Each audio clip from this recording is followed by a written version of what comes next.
Okay, so this is part two of part six, and basically the what happened was I used to write in a journal every single day because, like I said, I didn't have anybody to talk to about the abuse and shit that I was going through. So you know what I'm saying?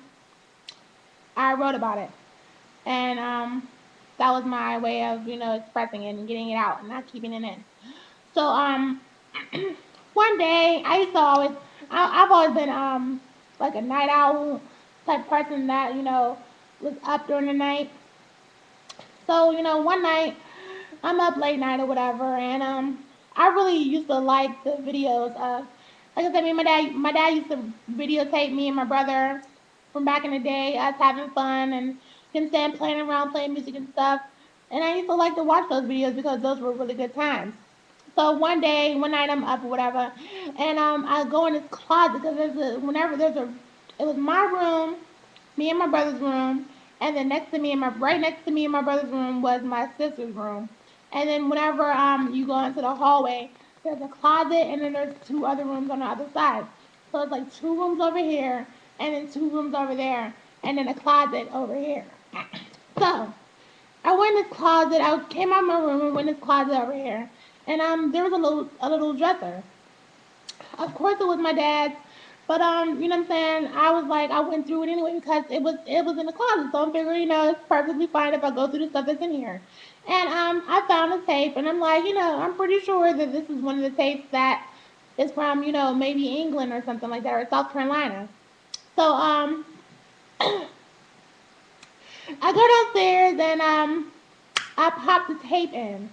Now, to my surprise, it's a porno of my stepmom and my dad. Like, the first thing I see whenever I pop the tape in is my dad holding his fucking big, huge dick in his hand. And, like, it was horrible.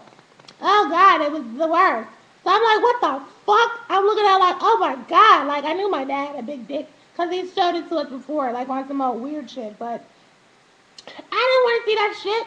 Like, I wasn't into incest. I wasn't, a lot of people, I grew up around some crazy, sick motherfuckers.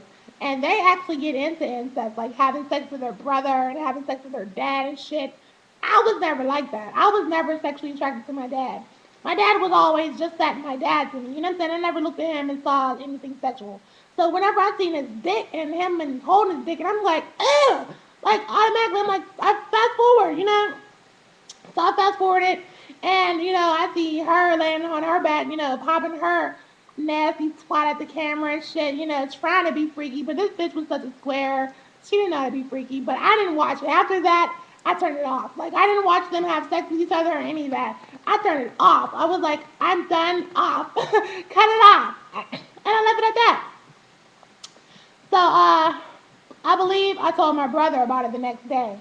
Like, oh my God, I saw a video and it was of Daddy and Sherry. Because her name, my stepmom, I forgot to tell her name. My stepmom's name is Sherry. Sherry Tomars. I was like, yeah, it was a tape of Daddy and Sherry and they were having, they were being sexual. So, like I said, Cameron's a fucking tattletale. So he did tell that. He kept a secret about me and do fucking, but he told about me finding the tape. So whenever my dad found out about it, whenever he told my dad got mad and he figured that I went to his room to get the tape. Now that was not true. I was terrified of my dad, terrified to the point where I would have never. I didn't even like going in his room for nothing. You know what I'm saying? Like my dad's room was just not the place for me to be. I just never had a reason to be in my dad's room. I never went in his room for anything. But he was convinced that I went in his room to get this tape. And I'm like, I did not go in your room. I found the tape in the closet. Oh, no, you didn't find the tape in the closet because we hid it better than that because he didn't want to admit to the fact that he didn't hide that shit good enough. You know what I'm saying? So instead of him admitting to the fact that he didn't hide it good enough, he convinced himself that I went in his room and took it out. So he was like, oh, since you want to invade my privacy, I'm going to invade yours. So he was like, where's your journal? Because he knew I kept a journal. So he's like, where's your journal? So I'm like, oh God, because I have been writing about everything in this journal. You hear me? Like all my sexual experiences with this dude, Renard, and everything. So I'm like, oh Lord, oh Jesus. I'm like, please save me. But there was no saving me. Jesus didn't come out of the sky and save me. The opposite happened. My dad found my journal. So he was like, I'm gonna read it in front of everybody. He was like, since you want to invade my privacy, I'm gonna invade yours. So this nigga sits everybody down around the table and reads and starts reading my journal. Now, first, we talk about stuff, stupid stuff, from here and there, from everywhere. I wasn't talking about anything serious.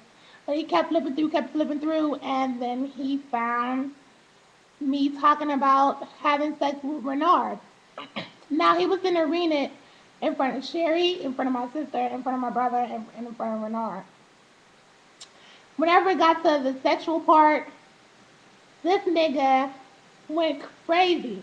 But he went crazy on me. Now, here is some nigga that you don't know. You know what I'm saying? Like, this is your stepmom's peoples. This ain't your peoples. You know what I'm saying? Like, he went crazy on me. And like he threw my journal at me, and then he grabbed me up and slammed me up against the wall, and he threw me on the couch and like, you know what I'm saying, was beating me up. Meanwhile, the nigga that's fucking me is fucking sitting right behind me, like, you know what I'm saying, watching the whole thing go down. He was the one that fucking me, but I was the one getting beat up. It was crazy. That was ridiculous. You know what I'm saying? You as a father, Lawrence, you should have did better than that. You know what I'm saying? You should have protected me and got mad at him instead of getting mad at me when I was younger in this situation. I was 3 years younger than him. You know what I'm saying? How the fuck you gonna get mad at me?